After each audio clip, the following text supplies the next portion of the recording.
The fluorescent lights hummed their endless mechanical prayer as Katie Morrison pushed through the ER doors at 2 in the morning, the Savannah humidity clinging to her scrubs like a second skin. The automatic doors wheezed shut behind her, sealing her into the controlled climate of Mercy General's night shift, a place where time moved differently, where the hours stretched like taffy and nobody asked questions about the nurse who never talked about her life before this job. She'd been here 3 months. 3 months of showing up, doing the work, and disappearing into the walls. The break room smelled like stale coffee and industrial disinfectant, a combination so familiar now it barely registered. Katie moved through the small space with practiced efficiency, her movements economical and precise, every step purposeful. She filled a ceramic mug, chipped on the rim, someone had written "Charge Nurse" in fading marker, and gripped it with both hands. The tremor started there first, in her fingers, a small vibration that felt like electricity under her skin. She didn't look down. Instead, she closed her eyes and breathed in through her nose for 4 counts, held it for 6, released it for 8. The breathing pattern was so automatic now it felt like a heartbeat, something her body did without asking permission from her mind. The fluorescent lights buzzed overhead like insects trapped in glass. She tracked the exits without moving her head. Main door to the hallway. Window above the sink that opened onto the back stairwell. The ER was a maze she'd memorized in a way that other nurses memorized their patients' names. Geography was survival. Exit routes were oxygen. The door swung open. Marcus, one of the orderlies, burst in with the kind of energy that only happened on night shift when there were no administrators watching, when the hospital became a different organism altogether. "Morrison, you see the admission log? We got a GSW coming in from downtown, ETA maybe 20 minutes. Santos is already prepping Bay 3. Katie nodded once, letting her hand wrap tighter around the mug. "Trauma shears. Ready to go. Doc should be down any minute." She didn't respond. Just held the silence the way some people held water, letting it fill the space without spillage. Marcus was young, maybe 23, still in that phase where he talked at people rather than to them. He didn't seem to notice she'd stopped answering in full sentences weeks ago. Nobody really noticed anything about Katie Morrison except that she was competent and quiet, which in a hospital meant she was invisible. The coffee was bitter. She drank it anyway. Her locker was in the row by the far corner, the one that nobody fought over because it was near the broken heating vent. Katie opened it slowly, the hinges creaking. Inside, civilian clothes folded with military precision, stacked in identical rectangles. Her name badge hung on a hook beside a small mirror. And at the bottom, wrapped in clear plastic like an artifact in a museum, sat a pair of combat boots, desert tan, the leather worn smooth and scuffed from years of terrain that this Savannah humidity would never understand. The laces were frayed. The tread was nearly gone. She'd never worn them outside the locker. Next to the boots, tucked into the toe of the left one, were James's dog tags. She didn't touch them. Just looked at them the way you look at something that belongs to someone else, something you're borrowing and have forgotten to return. 20 years. 2 decades of being nobody, and the smallest objects could still tighten her chest like a fist. She changed into fresh scrubs, the fabric still damp from the hospital laundry that had a smell like bleach and heat and something chemical that could never quite be scrubbed clean. Then she moved through the corridors of Mercy General toward the ER, her shoes making soft clicking sounds on the tile floor. Rhythm. Tempo. Heartbeat. The fluorescent lights flickered once as she passed under them, a small stutter in the electrical current, and her eyes went to the corner where the wiring met the ceiling. She'd already noticed that problem on day 19 of working here. The hospital administrator hadn't. The ER nurses' station was controlled chaos, the kind of organized pandemonium that only happened when there was enough experience in the room and not enough staff to match it. Teresa, one of the senior nurses, had 3 charts spread out in front of her, her reading glasses slipping down her nose. She glanced up when Katie arrived and offered that small tired smile that happened around hour 4 of a night shift. "Morrison. Thank God. Can you take the chart reviews? Someone left the documentation on last 3 admissions an absolute mess. Katie took the folders without comment and moved to the small desk in the corner, the one with the desk lamp that only worked if you jiggled it just right. She'd already jiggled it right 17 times this week. The habit was forming into something like muscle memory. The first chart was routine. Elderly male, chest pain, ruled out for MI, sent to observation. The documentation was clean. The second chart was clean. The third chart made her pause. A 48-year-old female, admitted with abdominal pain. Listed as appendicitis. Referred to a specialist named Dr. Reinhard, one of the network of physicians who seemed to appear frequently in Mercy General's admission logs. The operative report was expedited. Surgery performed within 90 minutes of admission. The appendix, the documentation said, showed mild inflammation consistent with acute appendicitis. Katie's jaw tightened slightly. She pulled up the billing code on the computer in front of her, a system designed to prevent exactly the kind of error that suddenly didn't feel like an error anymore.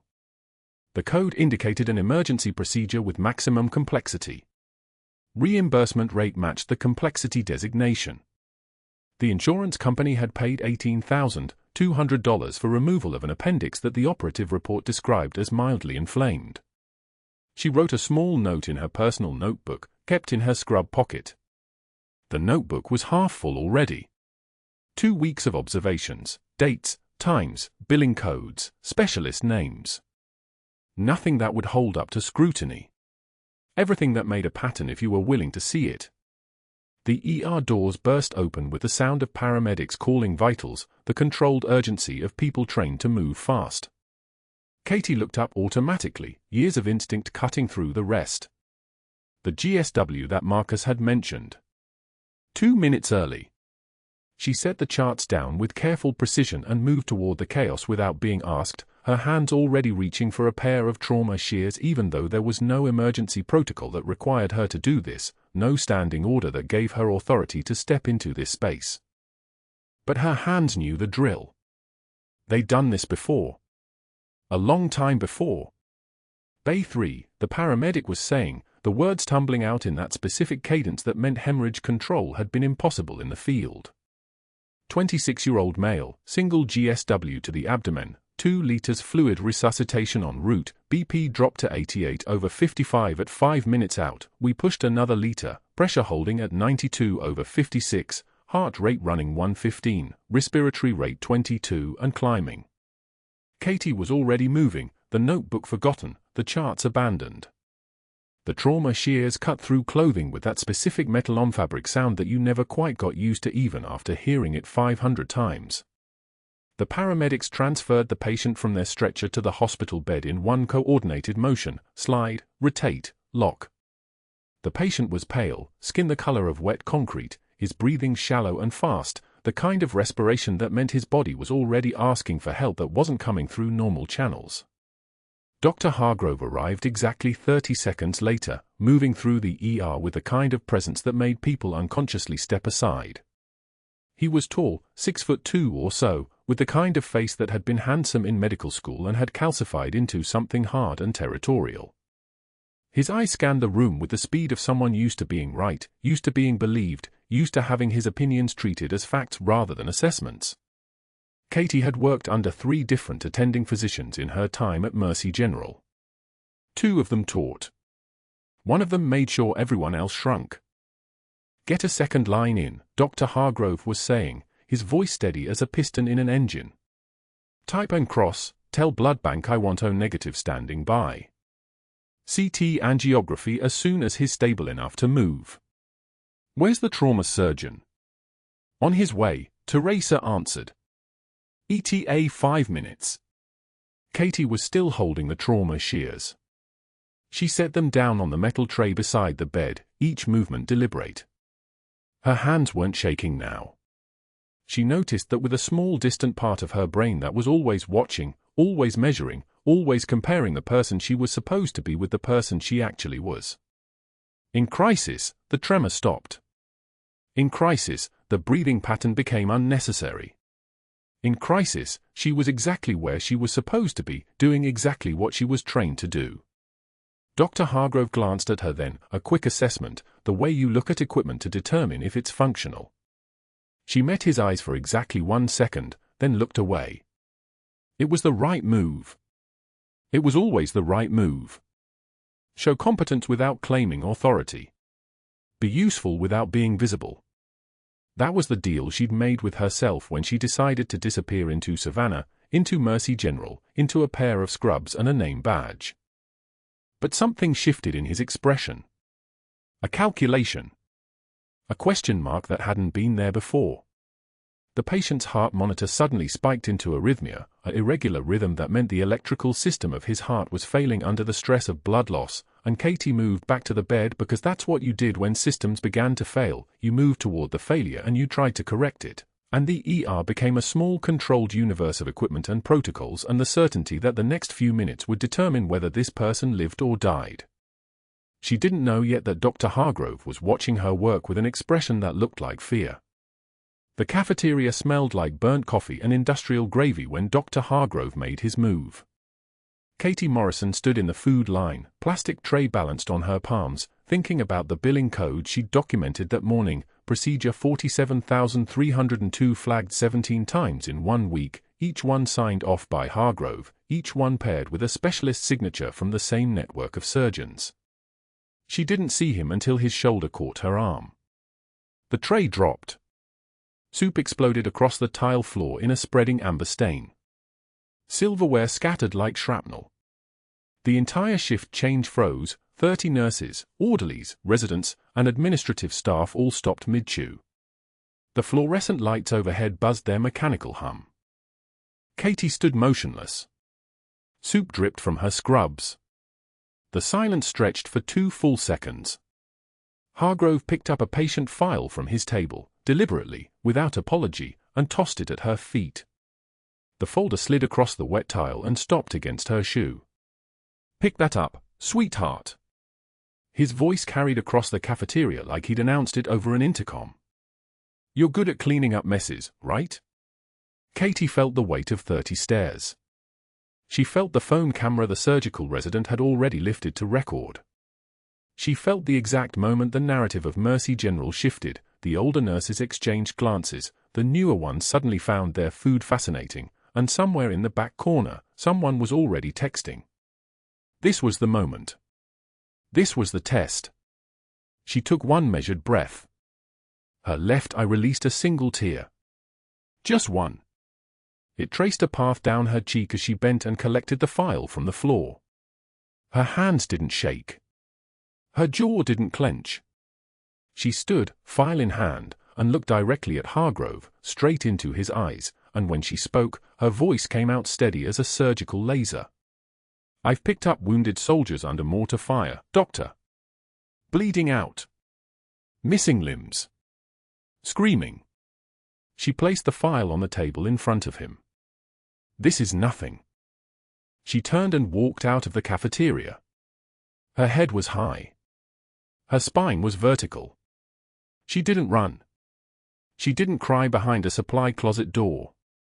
She walked through those double doors like a woman who had already survived the worst the world could inflict, and this moment, this humiliation in front of her peers, registered as barely a tremor on an internal seismograph calibrated for true catastrophe. The room erupted into whispered chaos the moment she left. By 2 p.m., a betting pool had been established in Administrator Collins's office. 3-to-1 odds that Katie Morrison would submit her resignation within 7 days. The odds climbed to 5-to-1 by 3 p.m. By shift change, 14 employees had thrown in money, and someone had created an unofficial spreadsheet on a hospital-shared drive that they'd already deleted once but kept recreating. The expectation was crystalline: Dr. Hargrove had broken her. The only variable was how long it would take her to admit it. Hargrove knew exactly what he was doing. That night, when Katie logged into the patient management system at 11 p.m., she found her access restricted. Not revoked entirely, that would have raised questions, but limited. She could document patient vitals and nursing interventions, but the chart review module she'd been using was suddenly grayed out, locked behind an authorization she didn't possess. The system sent a notification: user does not have permissions for advanced analytics module. Contact system administrator. She contacted the system administrator. The response came at 1:53 a.m. from Dr. Hargrove's personal email that access level requires departmental director approval, which I'm afraid I cannot grant at this time. Nursing staff should focus on direct patient care, not administrative functions. DH. It was surgical. It was calculated. It was a message delivered through institutional channel so that even if she complained, there would be a paper trail suggesting she was overstepping her role. She was just a nurse, the implication ran. Stay in your lane. Katie printed the email and placed it in her locker, next to her worn combat boots, the same boots that had crossed mountains in Kandahar 20 years ago, that had carried her through rubble and gunfire, that had walked away from it all the day she decided that some wars weren't worth surviving. The boots were a color that wasn't quite brown anymore, faded by dust and time and things no one else needed to know about. She touched them once, letting her scarred fingertips trace the leather, and then she closed the locker door. By the third day of restricted access, the assignment sheets had changed too. Katie found herself assigned to the highest acuity patients every single shift, the ones no other nurse wanted, the ones with families who complained, the ones who needed constant monitoring and documentation. It was brilliant sabotage because it appeared random, because it looked like the luck of the draw, because there was no policy violation in assigning your most experienced nurse to the most difficult cases. Except it was a drowning tactic.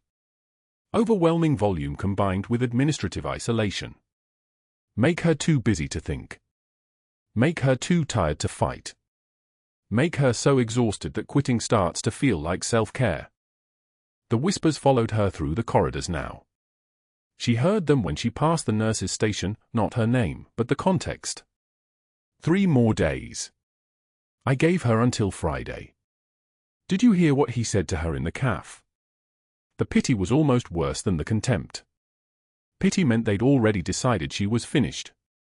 But Katie Morrison had learned about pressure in places they'd never understand. She'd learned that pain was information. She'd learned that panic was a luxury that got soldiers killed. She'd learned that when the world contracted to nothing but the next breath, the next task, the next moment of survival, that was when you discovered who you actually were. So she worked. She documented. She treated patients with the careful precision of someone who believed that every single person who came through Mercy General's doors deserved someone who was paying attention.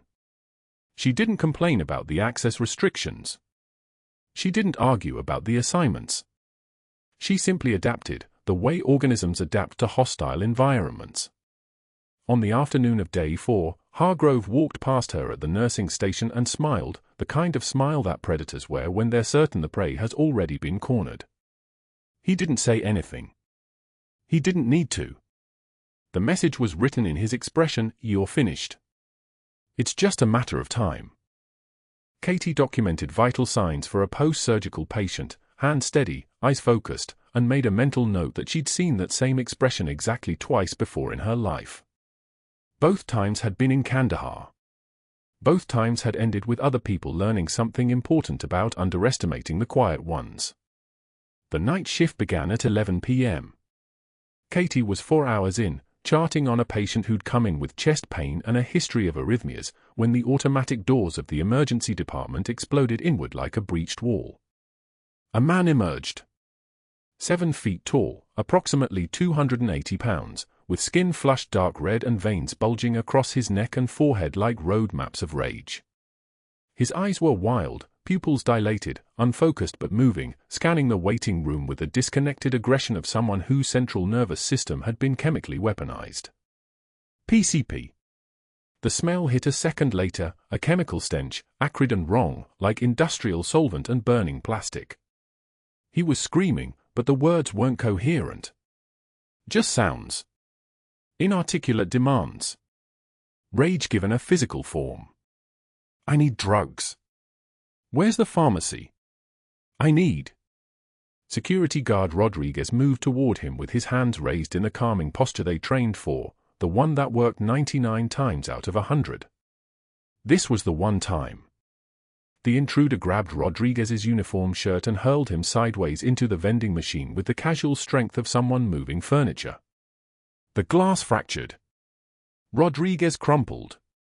His radio skittered across the tile. Nurse Chen ran for the panic button. The man backhanded her like she was a nuisance, a problem to be swatted. Her face snapped sideways.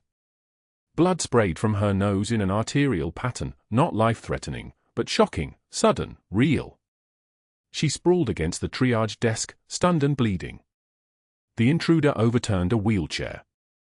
Scattered a supply cart. Bandages and fur equipment and plastic gloves exploded across the floor. A patient screamed. A mother shielded her child behind an armchair.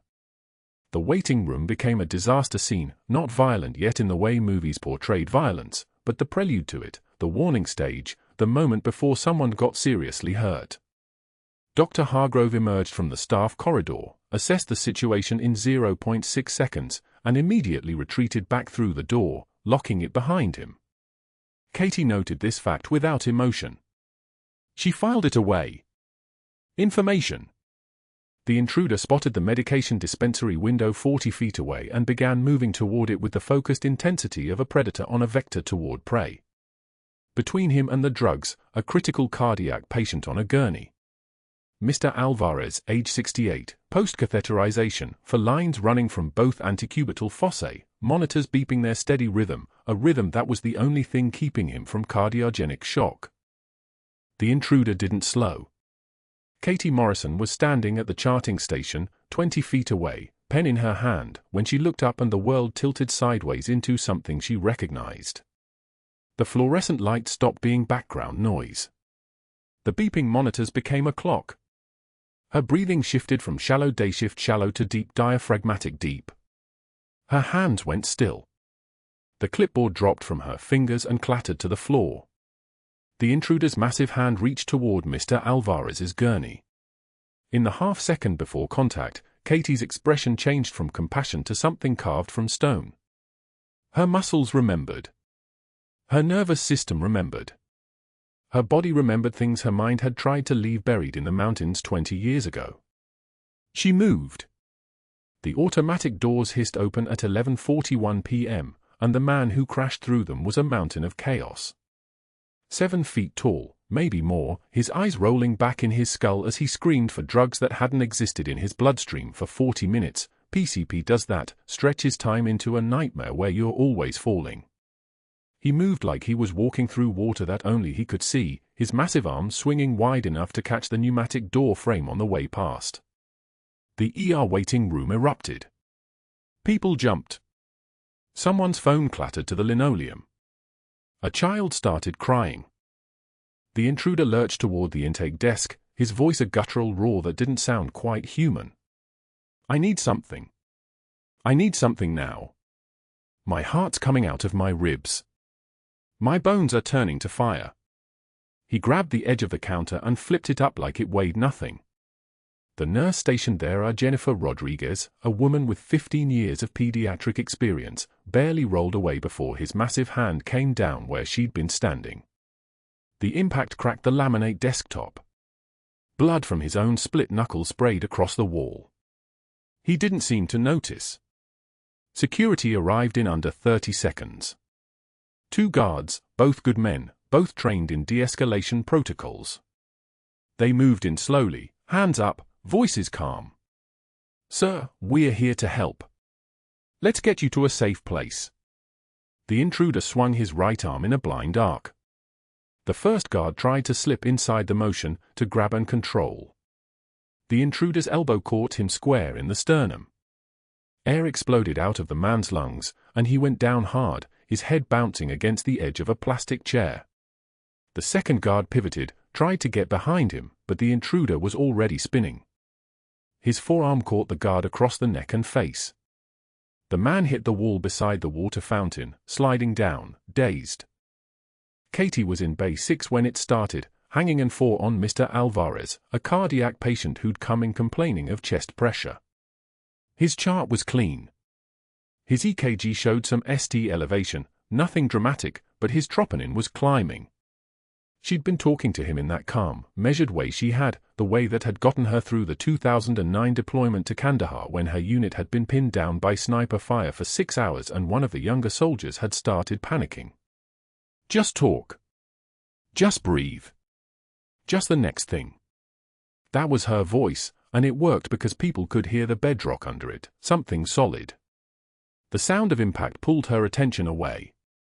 The violent thud of a body hitting a wall. The crash of the overturned desk. Then screaming, not panic screaming, but the kind that comes from someone who isn't fully in control of their own nervous system. Katie's body went still. Her hands didn't stop moving, the four was nearly in, she just had to thread the needle the last inch, but her head turned slightly toward the chaos in the waiting room. She could see him from Bay 6 entrance. The massive figure, his movements jerking and discoordinated, but also wrong. Explosive. There was no rhythm to it, no pattern to predict. Her pupils dilated without her permission. Her heart rate spiked, not from fear, but from recognition. Her body knew what her mind had spent 20 years trying to forget. This was a casualty of war she'd learned to treat a long time ago, a soldier so dosed with something that they'd become a weapon they couldn't aim, a threat they couldn't control. The intruder turned toward the hallway that led deeper into the ER. Toward the patient rooms. Toward Mr. Alvarez, who had his chest half exposed, electrodes on his skin, completely vulnerable. Toward a resisting patient they'd admitted at 11:15, a woman with severe hypokalemia who'd already tried to strike at a nurse when they'd gone to draw blood. Toward anywhere he felt like going. Katie secured the four with one practice motion, tape, done, and stepped out of Bay 6. She didn't think about it. Thinking was slower than what came next. Her body was already moving, already assessing distance and angles and what her hands needed to do. 40 feet. That was the distance from the ER station to where he stood.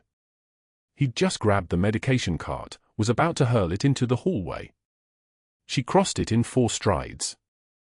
The intruder sensed her coming, whatever was left of his threat detection system fired a warning. He pivoted toward her just as she arrived, his arm coming up in a wild swing that was all momentum and no precision.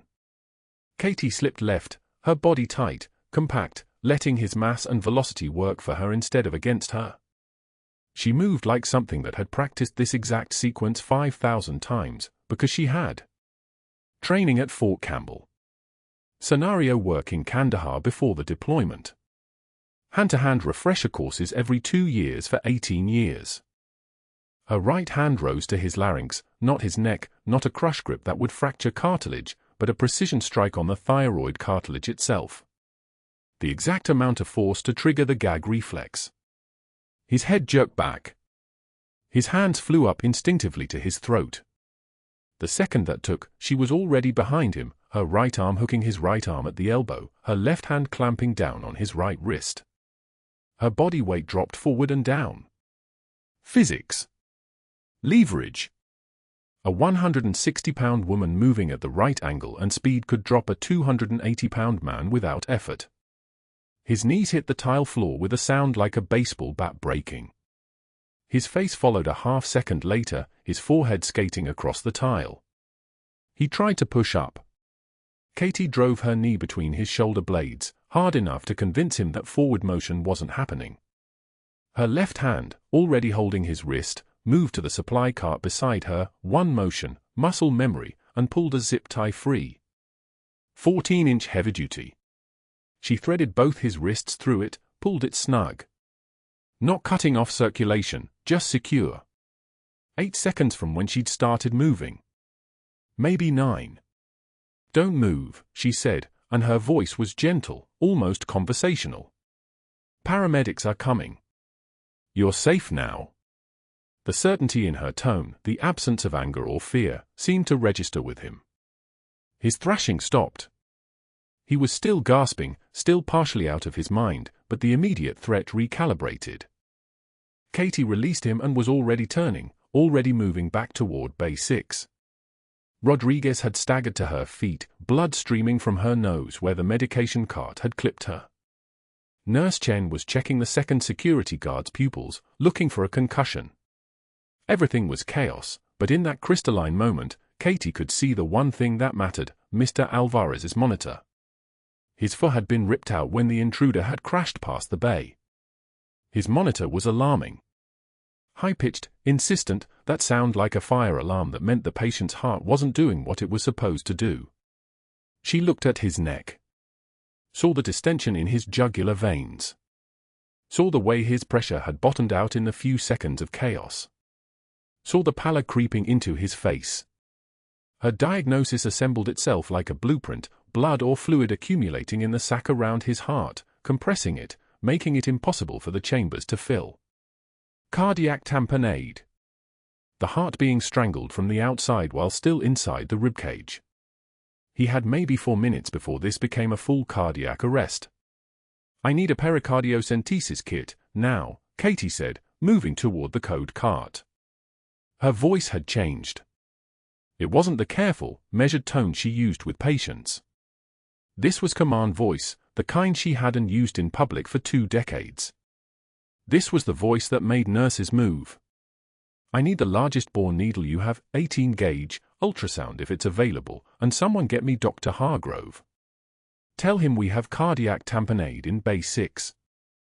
A resident appeared at her elbow, young, maybe PGY2, eyes wide. "I can?" "No," Katie said. Not unkindly, but absolute. "I've got this. You call Hargrove.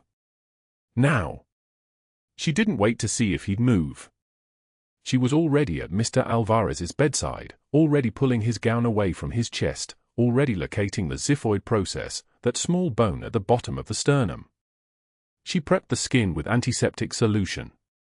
The smell of alcohol and betadine filled the small space. She could hear Rodriguez wiping blood from her face, paramedics wheeling in a stretcher for the intruder, police already asking witnesses for statements. All of it was background noise. All of it was happening in a world that had slowed to half speed. The needle was cold in her hand. 18 gauge, attached to a syringe. She angled it up slightly toward the left shoulder, advanced it slowly. This was the part where the textbook said you might hit the pericardium with a scratching sensation, or you might pierce the right ventricle and get blood immediately, or you might hit nothing at all. This was the part where rushing cost lives. 20 millimeters in. 30. 35. She felt the membrane give way, felt the subtle change in resistance. She drew back on the plunger. Dark blood filled the syringe immediately, pericardial blood, thick and dark and desperately unwanted. Mr. Alvarez gasped. His face changed. The color came back like someone had opened a valve. His oxygen saturation climbed. His blood pressure came off the floor. Katie removed the needle, covered the site with a small gauze pad. "You're okay," she told him. "Your heart was being squeezed by fluid. We drained it. That's going to feel better in a few seconds." Paramedics were already in the bay, already loading the intruder onto a stretcher. Police were photographing the upturned medication cart, the dented wall. The ER was returning to something like normal, people calling out damage reports, security guards sitting down hard in chairs, the adrenaline crash beginning. Katie washed her hands at the sink in Bay 6, her whole body beginning to shake now that the immediate crisis had passed. The tremor started in her shoulders and worked its way down to her fingertips. Not from fear, adrenaline was still flooding her system. This was something else. This was the weight of what she'd just done becoming real. This was her hands remembering they'd done this before, in a country 10,000 miles away, under mortar fire, when there had been no one to tell her to stop. The water was hot. She watched it run red briefly as blood spiraled down the drain. She'd done exactly what her body was designed to do. And in Mercy General, in Savannah, Georgia, in the fluorescent-lit confines of a civilian emergency room, that was apparently something that required an explanation. Dr. Hargrove appeared in the bay entrance. His face wasn't relieved. It wasn't grateful. It was calculating, the way a man's face looked when he'd just watched his understanding of someone undergo a complete recalibration. He looked at Katie at the sink. He looked at Mr. Alvarez on the bed, color returning to his face, oxygen saturation climbing back toward normal. He looked at the paramedics wheeling the intruder toward the waiting ambulance. He pulled his phone from his pocket and stepped out of the bay, already dialing. His voice was low but steady as he walked toward his office. "I need you to pull up her background check. Katie Morrison. I need to know every detail we have about her references." A pause. His jaw tightened. "And I need you to contact risk management. I'm documenting an incident of excessive force by a nurse. I need it on record immediately. We need to protect ourselves." The intruder was 7 feet of muscle and chemical rage, his pupils blown wide as dinner plates. He came at Katie like a wrecking ball, all momentum and blind fury, his forearm raised to crush the nearest nurse. Katie didn't hesitate. She didn't flinch. She moved. Her feet were already positioned, weight balanced on her back leg like she'd been standing there waiting for him to arrive. Her hand rose in a perfect arc, fingers locked, thumb tucked, and the throat strike connected with the precision of a scalpel. The intruder's forward momentum stopped mid-stride, his body suddenly aware it couldn't breathe. His hands flew to his neck, a reflex as old as panic. That was the moment Katie needed. Her other hand already gripping his wrist, twisting inward, her hip dropping beneath his center of gravity, and the armbar locked tight like a steel vise. 8 seconds. That's all the crisis took. The man's face met the linoleum hard enough to crack his cheekbone, but Katie had controlled the impact, not gentle, but not lethal. Measured. Practiced. Her knee pressed into the small of his back, keeping him pinned, and someone thrust zip ties into her hand. She secured his wrists with the efficiency of someone who'd done this in the dark under mortar fire. For seconds to restrain. 12 seconds total from the moment he'd crashed through the doors. She didn't pause to celebrate. She didn't shake out her hands or take a breath or acknowledge what had just happened. Instead, she was moving toward Bay 3 where a cardiac patient lay seizing on the monitor, his fall line ripped clean out of his arm when the intruder had thrown him against the wall. The patient's oxygen saturation was dropping like a stone, 92, 88, 84, and Katie could see it in his face, in the way his body arched, in the desperate flutter of his eyelids. Cardiac tamponade. She was certain before she'd even reached the bed. The intruder hadn't just damaged this man, he'd created a medical emergency. Blood was accumulating in the pericardial sac around the heart, crushing it from the outside, suffocating the organ from every direction. "Draw up for emergency pericardiocentesis," Katie called out, her voice steady as a metronome. 18-gauge needle, 10 cubic centimeters syringe with saline. "I need the ultrasound probe now." "No, please." No apology. Just command. The residents froze for a half second. They'd just watched her neutralize a threat like she was swatting a fly, but her tone left no room for hesitation. Equipment appeared in her hands like telepathy. The ultrasound wand, still warm from the previous patient, guided her eye to the exact pocket of fluid. Her hands weren't shaking. They never shook in a crisis. Pain was information. Pressure was data. Emotion was a luxury for later, if there was a later. The needle went in with a soft click, angling beneath the xiphoid process at a 45-degree angle, and the moment the bevel crossed into the pericardial sac, blood filled the syringe like dark wine pouring from a bottle. 30 milliliters. 40. 50. The pressure release was almost audible. You could see the patient's oxygen saturation spike as the heart expanded again, no longer crushed. 92, 95. 98. The monitor's rhythm shifted from the desperate chaos of tamponade back toward something approaching normal. Sinus rhythm.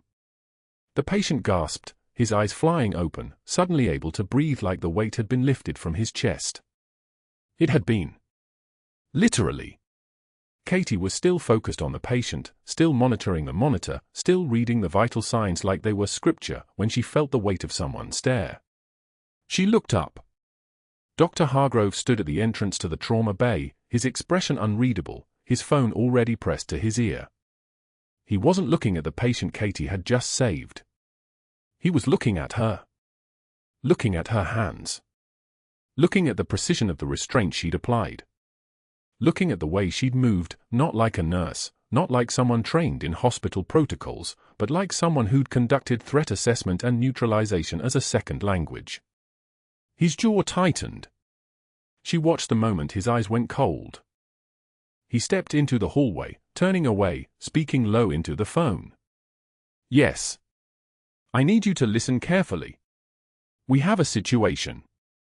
An employee just demonstrated advanced combat training and used excessive force against a patient in crisis. No de-escalation attempt." "No," he paused, listening. Katie kept working, kept monitoring, kept doing the thing she did better than anything else in the world, saving lives. But she could feel the architecture of her anonymity beginning to crack. She'd kept her head down for 3 months. 3 months of being less than. 3 months of being invisible. 3 months of being just a nurse, just another body in scrubs taking orders and saying nothing back. And now, in 8 seconds of necessity, she'd burned it all down. The next voice Katie heard was Rodriguez, the security guard, stepping into the bay with his hands up, blood on his uniform from where the intruder had thrown him into a supply cart.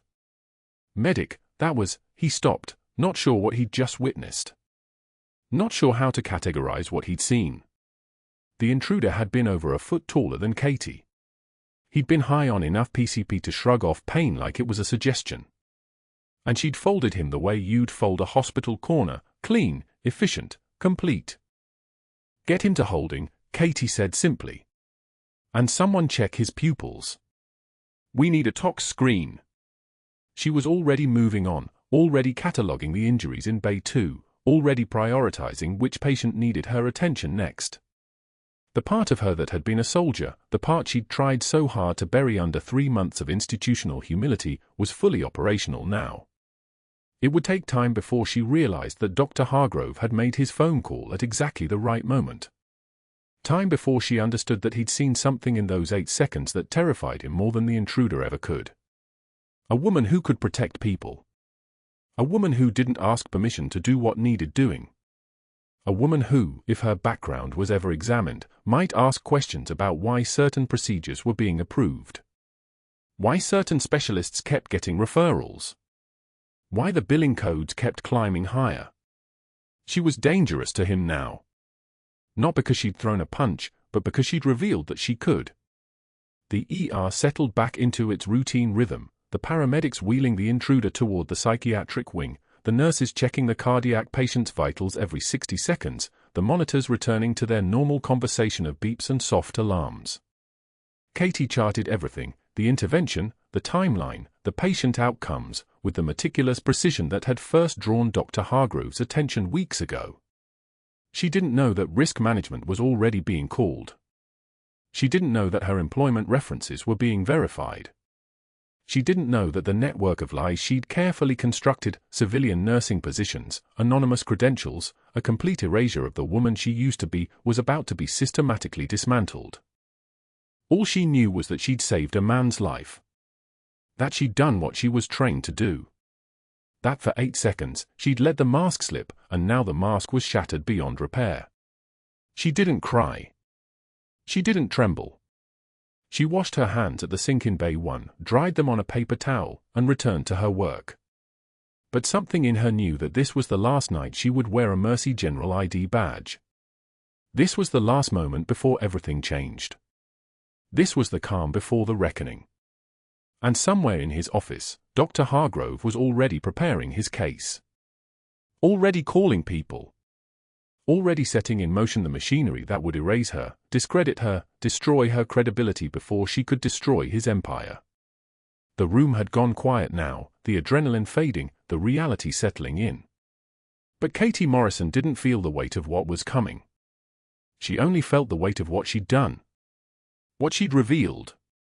What she'd put in motion with a single, perfect throat strike. 3 months of anonymity, dissolved in 8 seconds.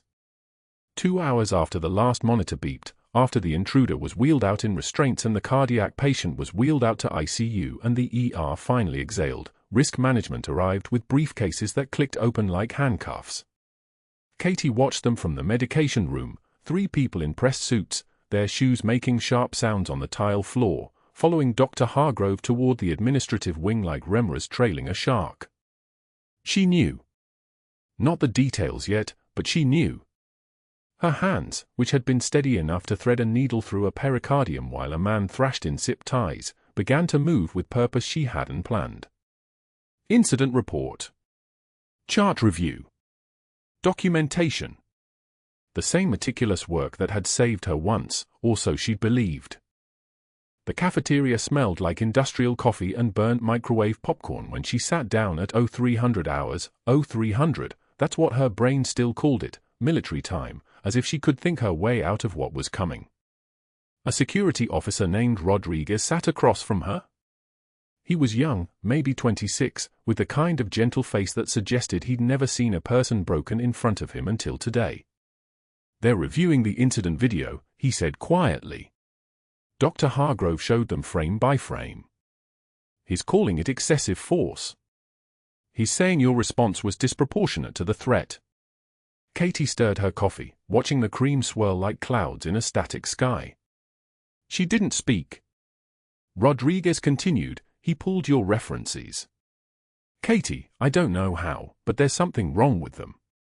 Gaps. Inconsistencies. He's telling risk management that you misrepresented your qualifications." The spoon clinked against the ceramic cup, a small, sharp sound in a room where nobody else was supposed to be awake. "He called your previous employers. They have no record of you working there. What they didn't know was that the references didn't exist because they'd been created by a man with a call sign and a badge and enough clearance to make a person disappear from the world before putting them back in it. A man who died in a Kandahar dust storm, his last act of friendship a set of paperwork that would let Katie Morrison become someone nobody had ever heard of. That documentation was impeccable because it had to be. Military grade. Bulletproof.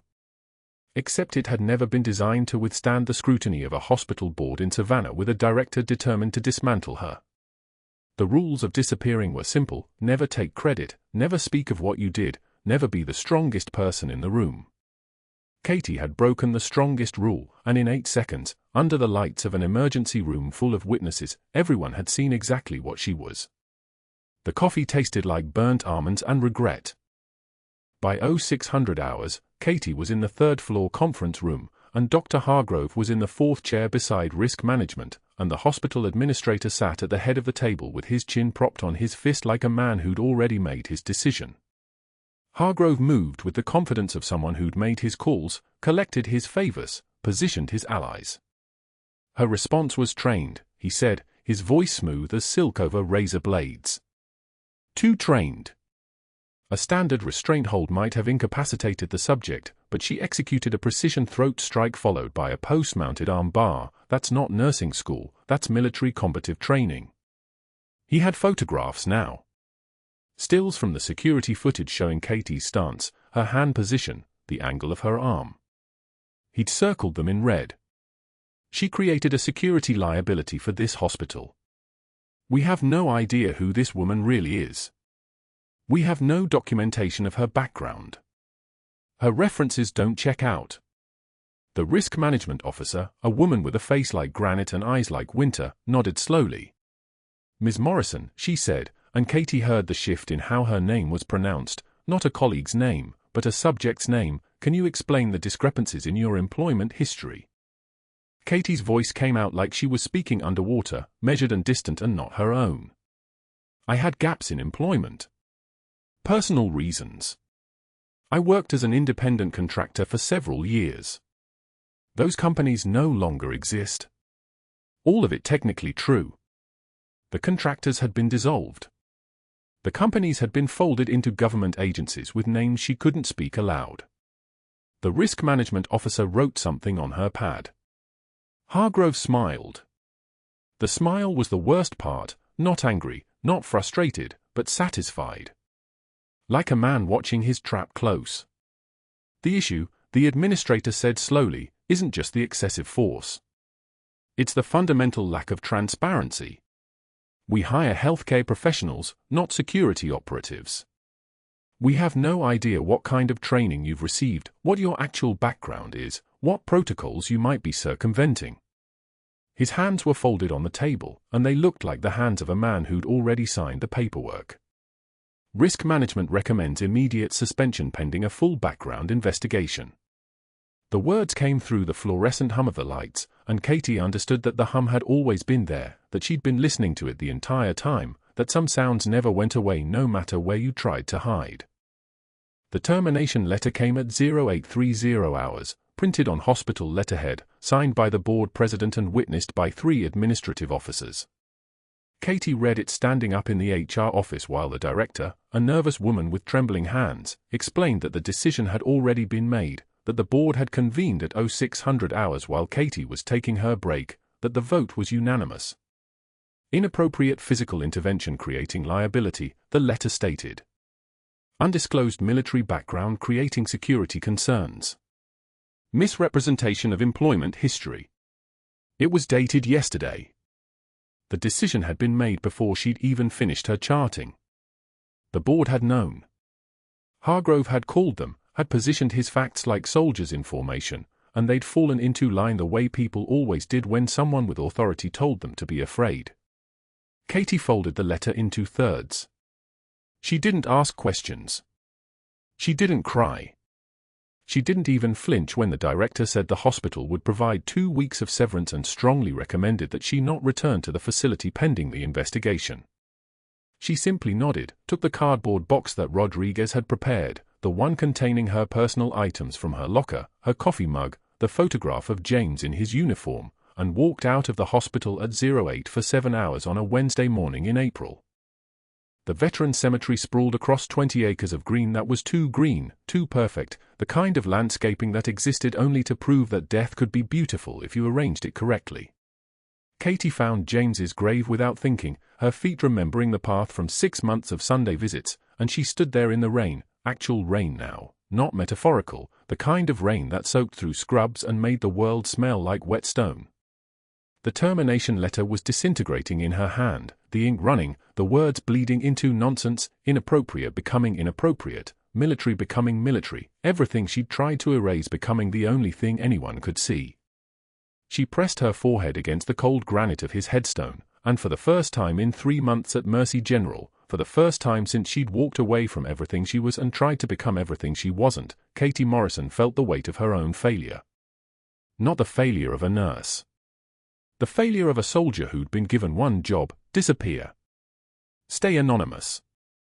Be unremarkable. Become someone the world would never look at twice. She'd failed at the only mission that mattered, the one she'd chosen, the one James had helped her plan in the last month of his life before the cancer took him. "I'm sorry," she whispered, and the rain answered by falling harder. The termination letter came apart in her hands, fragments of paper dissolving on stone. "I tried to disappear. Tried to be normal. Tried to be the person you wanted me to become." The cemetery was empty except for 18,000 graves and a woman who'd spent her entire adult life learning how to survive, how to save people, how to carry things no one else could carry. And she'd walked away from all of it because the weight had gotten too heavy, because the nightmares had gotten too loud, because she decided that her honor could be sacrificed on the altar of anonymity. Except honor didn't work that way. It wasn't something you could shed like combat boots and dog tags. It lived in your bones. It lived in the way you moved, the way you thought, the decisions you made in the 8 seconds between chaos and salvation. She'd saved a man this morning. She'd saved him with the entirety of who she was. And they'd fired her for it. And she'd let them. And James was dead, and she was alive, and she was wasting that life trying to be someone she'd never been. The rain fell for 17 minutes, and Katie didn't move. When it stopped, the sun didn't emerge. Instead, the clouds broke apart into a sky so grey it looked like the color of concrete, and Katie made a choice that felt less like deciding and more like remembering. She had one card left to play. One option that didn't involve disappearing further, that didn't involve accepting the narrative Hargrove had constructed, that didn't involve letting the people at Mercy General believe that Katie Morrison was someone to be discarded. She could let it go. She could walk away. She could go back to whatever version of normal she'd been building for the last 3 months. Or she could pick up her phone, and she could make a call to a number she hadn't used in 7 years, a number that connected to a man with enough authority to ask very uncomfortable questions. She could tell him that someone had attacked her record, her reputation, her history, and that she was ready to stop hiding. That she was ready to let them know exactly who Katie Morrison had been, and what that meant, and what happened when you tried to destroy someone who'd spent her entire life learning not to be destroyed. The phone felt heavier than it should have. Her thumb hovered over the number. Then she pressed call. Thank you for being here. If you're enjoying this story, please like and subscribe. And we always love hearing from you. Drop a comment and tell us what state or country you're in.